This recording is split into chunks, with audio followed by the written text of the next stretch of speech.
얼음으로 된 언덕길을 올라가는 것처럼요. 아무리 발버둥을 쳐도 자꾸만 미끄러지고 앞으로 가고는 있는 건지 모르겠을 때가 있어요. 그러다 보면 이 길이 아닌가 싶어서 더 이상 노력하던 걸 포기하고 어디로 가야 하지? 뭐가 나한테 맞는 길이지? 탐색하는 이 시간이 점점 길어만 집니다. 바뀐 거는 나이 먹은 것밖에 없는 것처럼 느껴져요. 만일 이런 생각을 하고 계시다면 여러분에게 현실적으로 필요한 건 더 힘내라, 고지가 눈앞에 있다, 이런 추상적인 응원은 아닐 거라고 생각합니다. 실제로 현재 상황을 어떻게 벗어날지, 절대 벗어나지 못하게 하는 이 방해꾼이 누구인지, 그리고 마침내 찾은 그곳이 실제로 가치가 있는 길인지 제 경험을 바탕으로 이 세 가지를 설명드려 보고자 합니다. 시작하기 전에 말씀드리고 싶은 건 여러분이 지금 하는 처절한 발버둥, 방향도 모르고 열심히 했던 노력들이 결코 헛된 게 아니라는 겁니다. 그게 있어야 이 이야기의 결론에 도달할 수 있다고 저는 믿고 있습니다. 첫 번째는 벗어나는 방법입니다. 사람은 태어날 때 두 종류의 손전등을 손에 쥐고 태어난다고 생각합니다. 어떤 사람은 360도 주변을 비추는 랜턴을 가지고 태어나고요. 또 누구는 한 곳을 비추는 플래시라이트를 가지고 태어나는 것 같습니다. 세상을 탐색하는 방식이 사람마다 다 다를 수가 있고요. 시대에 따라서도 달라집니다. 이 플래시라이트의 특징은요, 좁지만 먼 곳까지 비춘다는 겁니다. 이걸 손에 쥐고 태어난 사람은 처음부터요, 내가 갈 명확한 길을 알고 있는 것 같아요. 나도 그렇게 태어났다면 너무 좋을 것 같지만 꼭 그렇지도 않습니다. 만일요, 제가 이집트 시대에 노예로 태어났다면 저한테는요, 피라미드에 돌을 옮기는 일 말고는 선택권이 없을 수도 있습니다. 만일 4대째 쌀농사를 이어가는 집안에서 제가 태어났다면 하기 싫어도 그 일을 해야 할 수도 있어요. 정해진 일이 있다고 꼭 좋은 상황은 아닐 수가 있다는 겁니다. 하지만 대부분의 사람은 랜턴을 손에 쥐고 태어나는 것 같아요. 한 곳만 비추는 게 아니라 앞뒤 좌우를 다 비추니까 여러 선택지가 눈에 보이게 됩니다. 선택을 고민한다는 것은요, 그만큼 자유가 있다는 거죠. 가능성의 폭이 넓다는 거예요. 그래서 누가요, 너 꿈이 뭐니? 물어보면 저는 노예 집안이라서 피라미드 돌멩이나 옮기려고요. 이게 아니라 나는 대통령이요, 과학자요, 우주 비행사 되고 싶어요. 이렇게 이야기를 합니다. 하지만 여러 개의 선택지가 내 눈에 보이는 것과 실제로 내 것이 되는 것은 조금 다른 문제라는 걸 알게 되는 때가 오더라고요. 차라리 좀 덜 보였으면, 선택지 딱 5개만 있었으면, 이렇게 생각될 때도 있어요. 왜냐하면 내 몸은 한계잖아요. 시간도 하루 24시간밖에 없습니다. 선택지가 너무 많은데 그중 한 개만 고르기에는 내 선택이 잘못되면 어쩌지? 해봤는데 아니면 어떻게 하지? 이런 걱정이 끊임없이 쳇바퀴를 돕니다.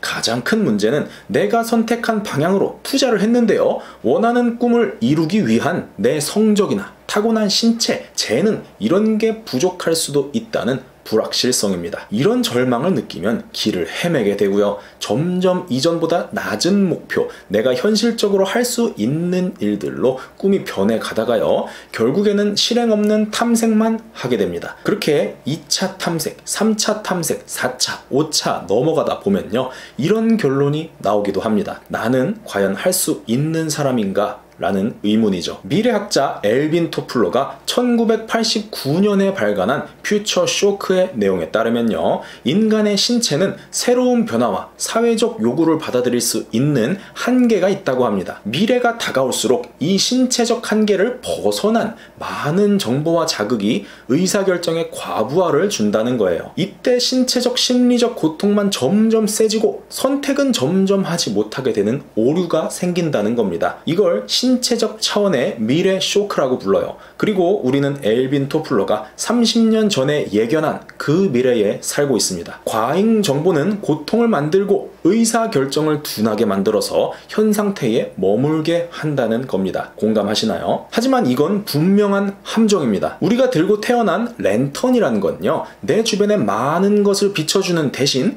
그 범위가, 거리가 정해져 있습니다. 빛이 분산이 되니까 세기도 약해요. 내가 생각한 꿈이나 미래라는 것도요, 내 랜턴의 빛이 흐릿하게 비추는 그 영역까지, 근처의 사람들, 가까운 환경들, 내 눈에 보이는 것들이 나에게 나에게 제시하거나 이야기해준 것들이란 겁니다. 이런 직업이 미래에도 살아남는 직업이야 라고 누군가 말하기도 하고요. 주변을 보니까 저런 직업을 가지면 사람들한테 인정을 받는구나 라고 느낀 적도 있어요. 만약에 엄마, 아빠, 할아버지 다 공무원이면 공무원의 시각에서의 대답 말고는 들을 기회가 없는 겁니다. 내 랜턴의 빛이 닿지 않는 그 뒤편에 있는 진실, 숨겨진 사실은 볼 수가 없다는 겁니다. 이제는 이 한계를 벗어나기 위해서 내가 가지고 태어난 이 랜턴을 잠시 내려두고 여행을 위한 플래시라이트를 손에 쥐어야 할 때가 왔습니다. 정보 과잉 상태를 벗어나기 위해서 의도적으로 정보 축소 상태를 만들어 보는 거예요. 내가 너무 익숙해진 이곳에 불을 끄고 여기를 벗어날 새로운 준비를 해야 한다는 겁니다. 내 미래를 위해 필요한 첫 번째 실천은 지금 당장에도 시작하실 수가 있습니다. 먼저는 내 주변의 환경과 사람들이 완전히 사라졌다고 가정을 해보는 겁니다. 부모님, 교사, 친구, 지인 아무도 이제 내 주변에 없는 겁니다.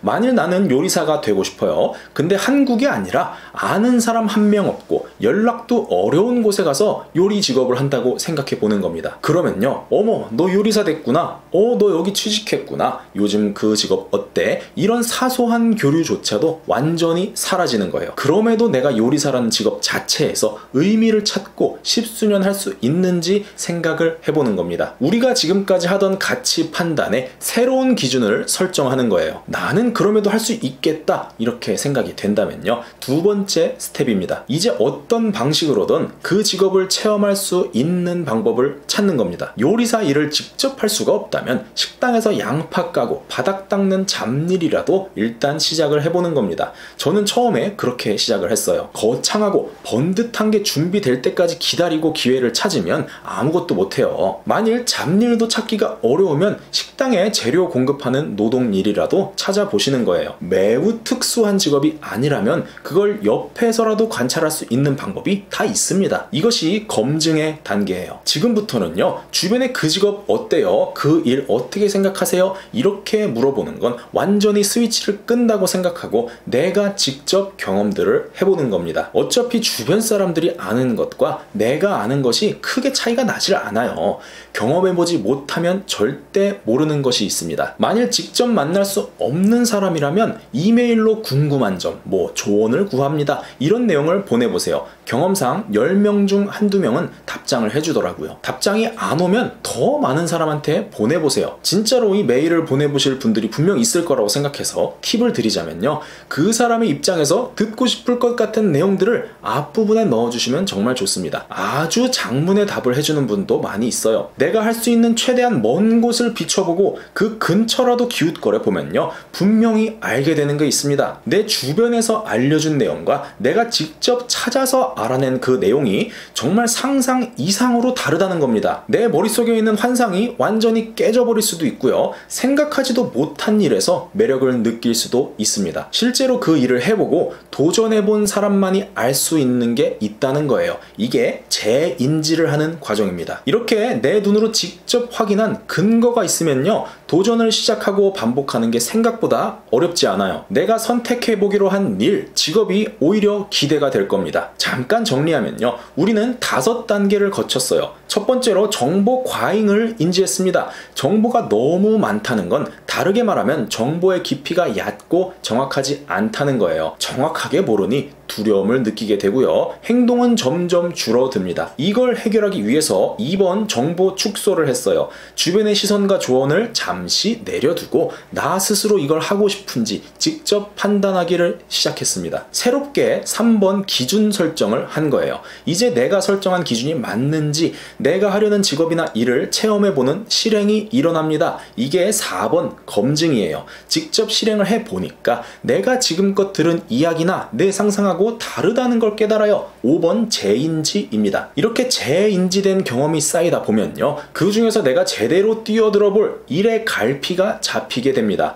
이 5단계는요, 몇 주, 몇 달이 아닐 수도 있어요. 몇 년이 될 수도 있습니다. 그러다가 이제는 한계를 선택해야겠구나 하고 일어나는 하는 마음이 6번 결정입니다. 이 결정의 단계에 빨리 도달하고 싶다면 지금이 가장 빠른 기회입니다. 바로 시작해보세요. 두 번째는 방해꾼 물리치기입니다. 결정 이후 새로운 도전을 본격적으로 시작을 하면요, 내가 예상했던 꽃길, 나는 레드카펫만 걸을 거야 하는 기대와는 다르게요, 문제점이 두 개가 생깁니다. 첫 번째는 나 혼자 이 길을 개척해야 한다는 두려움이요, 내 앞길을 가로막아요. 이게 최초의 적입니다. 이 적을 물리치지 못하면 다시 내가 있던 자리로 뒤돌아서 가는 거예요. 하지만 첫 번째로 만나는 적은 물리치는데 큰 힘이 들지 않을 뿐더러 방법까지 정확하게 존재합니다. 내가 가려고 하는 직업이든 배움이 되었던 이미 그걸 해본 사람이 세상에는 정말 많습니다. 나보다 훨씬 좋은 조건에서 일을 시작한 사람도 있겠지만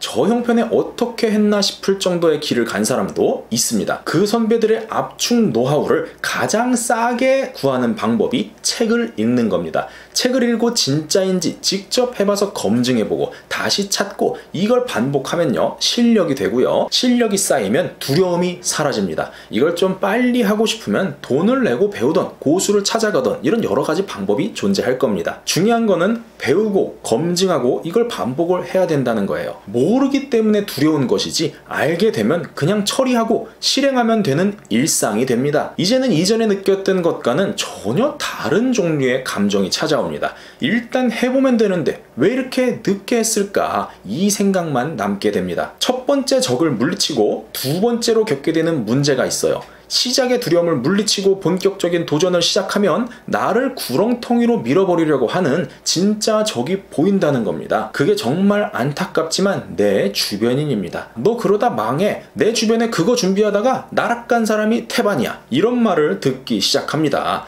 잘 가다가도요, 한번 삐걱대면 역시 너 그럴 줄 알았어. 그 길 아니라니까. 이것을요, 계속 듣고 살아야 한다고 그냥 깔고 가는 게 심적으로 편합니다. 왜냐하면요, 사람은 자신이 겪어보지 못한 것에 대해서 이해할 수 없고요, 이해하고 싶어 하지도 않기 때문입니다. 인간의 감정은요, 자신이 이해하지 못한 미지의 것들을 두려워합니다. 그 두려움에 대한 표출이 여러분에게 오게 될 수도 있다는 거예요. 두려움은 간혹 시기나 질투로 표현되기도 하기 때문에요, 빨리 그런 것들에 무뎌지시기를 진심으로 권해드립니다. 여러분에게는 이제 가까운 사람들과 대립하고 설득을 시켜야 하는 시련이 찾아오게 됩니다. 하지만 이것이야말로 뭔가를 도전해 본 사람에게만 주어지는 특별한 기회라고 저는 생각합니다. 우리가 지금까지 하고 있던 질문은요, 내가 진정 원하는 일이 무엇인가, 이거였습니다. 이걸 좀 풀어서 말하면요, 남이 맞다 하던 아니라 하던 상관없이 내가 원할 수 있는 게 무엇인가,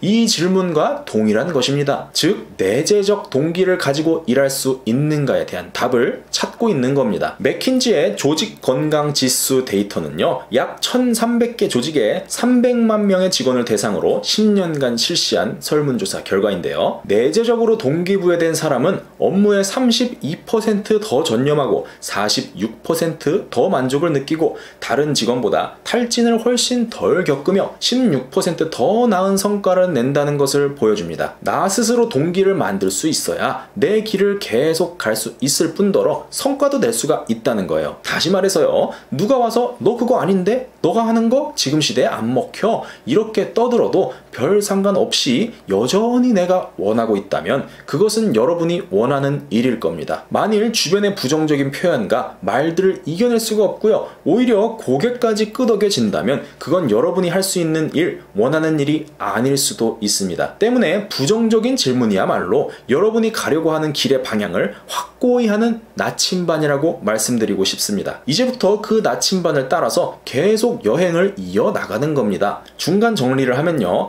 우리가 실제 도전을 시작하면 처음에는 불확실성에 의한 두려움을 느끼게 됩니다.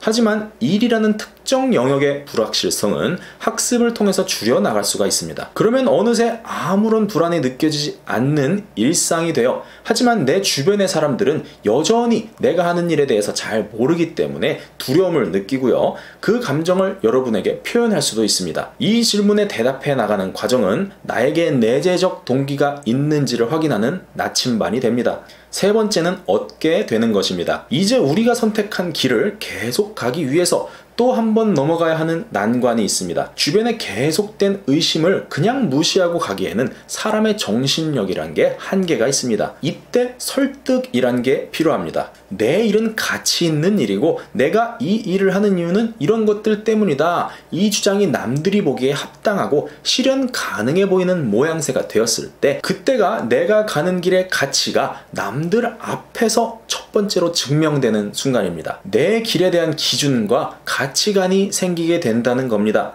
이 설득력을 만들어내지 못하면 내가 하려는 것, 가려고 하는 길이 자꾸 의심되고 제자리인 것 같고 새로운 걸 다시 찾아야 할 것 같은 압박감이 찾아옵니다. 예를 들어서 제가 글을 쓰는 직업을 가졌다고 한다면요, 아무리 내 생각에 필력이 좋고 실력이 좋아졌다고 해도 사람들 사이에서 내 원고가 히트하기까지의 기간은 몇 달이 될지 몇 년이 될지 아무도 모르는 겁니다. 이렇게 성과가 겉으로 드러나지 않는 암흑기간을 버티기 위해서는 나는 이 길을 제대로 가고 있어 라는 확고한 믿음 없이는 어렵다는 겁니다. 이걸 찾지 못하고 머물러 있다가는요, 우리가 처음에 빠질 뻔한 함정, 혹시 나는 안 되는 사람인가? 여기로 다시 되돌아갈 수도 있어요. 우리가 의심과 불확실성의 쳇바퀴에서 머무는 대신 내 가치관을 더욱 명확하게 만들어가고 설득력 있는 구조를 만들어서 나 자신과 주변인 뿐만이 아니라요, 생판 모르는 남까지도 설득할 수 있게 되었을 때, 그때부터는 나를 선택하는 고객이 생기게 됩니다. 내 일에 대한 가치관을 눈에 보이게 표현할 수 있을 때 나만의 고유한 가치를 가진 상품이란 게 탄생한다는 겁니다. 저는요, 상품이란 거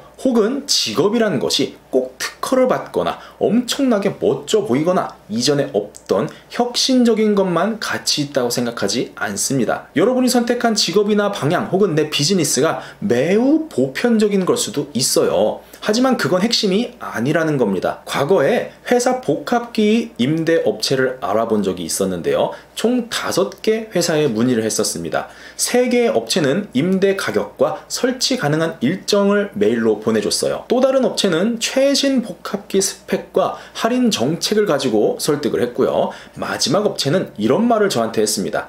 인쇄물의 품질은 회사의 격을 나타낸다고 생각합니다. 저희는 품질 유지를 위해서 방문 점검, 원격 체크, 당일 AS로 확실하게 격을 관리해 드립니다. 당연히 이곳과 계약을 하게 됐습니다. 제가 관련 업체의 종사자가 아니라서 잘은 모르지만요, 기본적으로 기기 임대 사업은 장치의 스펙이나 월 비용이 크게 차이가 나기 어려운 구조입니다. 그럼에도 인쇄물 품질이라는 자기 사업의 핵심 가치관을 가지고 있으면 고객은 그걸 완전히 차별화된 신뢰할 수 있는 상품으로 인식을 할 수 있다는 거예요. 이렇게 나만의 상품이 생기면, 그리고 그 상품을 누군가 선택하는 순간 내 일의 가치를 이 시장에서, 현실에서 인정받게 되는 겁니다. 그 시점이 되면요, 처음에 나를 보고 안 될 거라 말하고 잘못된 길이라 떠든 사람들은 이제 한마디도 꺼내지 못하게 될 겁니다. 이 결과를 만들어내기 위해서는 결국 가치관이라는 걸 어떻게 만드느냐, 이것이 핵심 결론이겠죠. 가치관은 한순간에 이렇게 해야지 하고 만드는 그런 개념은 아니라고 생각합니다. 먼저 말씀드리고 싶은 것은 우리가 지금까지 한 선택들, 학습한 것들, 실천한 것들, 이렇게 지금까지 쌓인 결정이라는 것은요, 결코 우연히 선택된 게 아니라는 겁니다. 내가 가진 가치 체계에 따라서, 내가 맞다고 믿고 있는 방향을 따라서 거기에 부합되는 의사 결정들을 해왔던 겁니다. 그래서 내가 지금껏 한 선택들을 모두 집합을 시키면 선택의 공통된 이유가 분명히 발견됩니다. 우리는 이미 가치관을 따라서 선택들을 해왔고요, 그 선택이 반복되면서 그 가치관이 더욱 확고해져 왔다는 겁니다. 예시를 하나 드리고 싶은데요, 영철이라는 친구는요, 컴공과를 졸업하고 빈 기간 동안 술집에서 알바를 하다가 개발자 취업을 했어요. 몇 년 하다 보니까 깊게 파고드는 일이 너무 힘들어서 잠깐 쉬면서 학원 데스크에서 상담하는 알바를 잠시 했어요. 그러다가 IT 영업 쪽으로 전환을 했습니다. 이 친구는 기술자지만 선택의 방향이요, 모두 직접 사람을 만나는 방향 쪽으로 갔던 겁니다. 여러 직업을 거치면서요, 자기가 잘하는 영역과 좋아하는 영역이 일치되는 부분을 찾으니까요, 돈도 괜찮게 벌고 만족감도 높아집니다. 이렇게 내가 얼마나 많은 선택과 결정에 도전했는가에 따라서 교집합을 만들어내기가 수월해지고요. 때문에 더 명확한 나의 가치 체계를 발견할 수가 있습니다. 그래서 도전이 적은 사람은 자신의 가치관이라는 걸 추적해내기가 참 어렵습니다. 하다못해서 식당을 선택하는 것만 봐도 그 사람이 어떤 음식 스타일을 좋아하는지 파악이 됩니다. 한식을 좋아하면 일주일에 두세 번은 김치찌개, 된장찌개 이런 걸 선택하고요. 중식을 좋아하면 볶음밥, 짜장면을 자주 먹겠죠. 식당을 많이 안 가보면 여러 가지 음식을 먹어보지 않으면 내 식성도 모르는 것처럼요. 내 미래도 계속해서 도전해보지 않으면 내 가치관이 어떤지 알기가 어렵다는 겁니다. 때문에 저는 여러분이 어둠 속에서 발버둥 친 도전과 선택들이 결코 헛된 게 아니라고 말씀드리고 싶습니다. 무의미한 발버둥이라 여기고 헤맨 순간들일지라도 그 발버둥 하나하나를 하게 된 내 나름의 판단들이 들어있다는 겁니다. 아무것도 모르고 한 선택일지라도 그 재료들이 모여서 내 꿈의 가치를 증명할 수 있는 무기가 만들어진다는 것입니다. 스티브 잡스는 스탠포드 졸업 연설에서 점들의 연결이라는 표현을 했습니다. 내가 지금 한 일이 인생의 어떤 점을 찍는 것이라고 한다면 미래에 그것들이 어떻게 이어질지는 예측할 수 없다. 그러나 10년이 지난 후 돌이켜보니 그 점들은 이미 연결되어 있었다. 잡스가 말한 것처럼 지금 당장에는 내 행동에 어떠한 의미도 찾을 수 없을 때가 있습니다. 하지만 미래의 관점에서 그 점들을 찍은 이유들을 되돌이켜볼 때 그 선택의 이유들을 확인할 수는 있다는 겁니다. 더불어서 그 선택을 하는 과정에서 쌓인 실력들이 모여서 당시에는 할 수 없었던 일들이 실현 가능한 꿈이 될 수 있습니다. 여기까지 정리를 하면요. 우리는 많은 것을 선택할 수 있는 시대에 태어났지만 반대로 너무 많은 자유로 인해서 한 가지에 집중하기 어려운 시대를 살고 있습니다. 때문에 의도적으로 시각을 좁히고 대신 깊게 파고들어서 내가 원하는 것들의 실체를 보는 눈을 만들어야 한다고 권해드렸습니다. 실체가 확인되면 상상하고 있던 미지의 두려움이 사라져서 비로소 첫걸음을 뗄 수 있게 됩니다. 꿈을 위한 첫 번째 걸음을 떼면 내 꿈에 대한 허상이 드러날 수도 있고요. 반대로 예상치 못한 곳에서 새로운 길을 찾을 수도 있습니다. 이것이 검증과 재인지입니다. 새롭게 인지된 사실들이 쌓이면 목표를 위한 도전이 쉬워집니다. 도전을 방해하는 첫 번째 적은 불확실성에 대한 두려움입니다. 하지만 이 두려움은 불확실했던 것들을 학습해서 확실한 것으로 만들면 점차 사라집니다. 이 과정을 통해서 새로운 길을 가로막는 두려움이 뭔지 실체를 알게 되었지만 내 주변 사람들은 여전히 실체를 모르기 때문에 나에게 두려움을 표현할 수 있습니다. 이게 두 번째 적입니다. 이때 사람들의 의혹과 질문에 대답해 나가는 과정을 통해서 나에게 이 일에 대한 내재적 동기가 있는지를 확인할 수 있습니다. 내 길을 계속 가기 위해서는 나에게 쏟아지는 그 질문과 의문을 명료하게 정리해서 설득할 수 있어야 합니다. 그 설득력이 강해졌을 때 내 일이 가치를 줄 수 있는 일이라는 증명이 됩니다. 증명이 더욱 강해지고 나를 잘 모르는 사람에게까지 내 일의 가치를 설득할 수 있을 때 그것이 나만의 상품, 브랜드 혹은 나만의 직업이 됩니다. 여러분이 어떤 도전과 어떤 어려움에 있는지 저는 정확히 알 수 없지만 뭘 할지 막연하다고 멈춰있지 마시고 어떤 시도도 무의미하지 않다는 믿음으로 새로운 상황들에 도전하고 그 도전을 방해하는 것들을 역으로 이용해서 나만의 가치관을 쌓으면 어느새 내가 가장 잘할 수 있는 것, 진정으로 원하는 것이 손에 쥐어져 있을 거라고 생각합니다. 여러분이 하는 그 도전에 도움과 응원이 될 수 있는 영상들을 많이 준비 중이니까요. 구독하셔서 꼭 내용 받아보시면 좋겠습니다. 영상 시청해주셔서 감사합니다.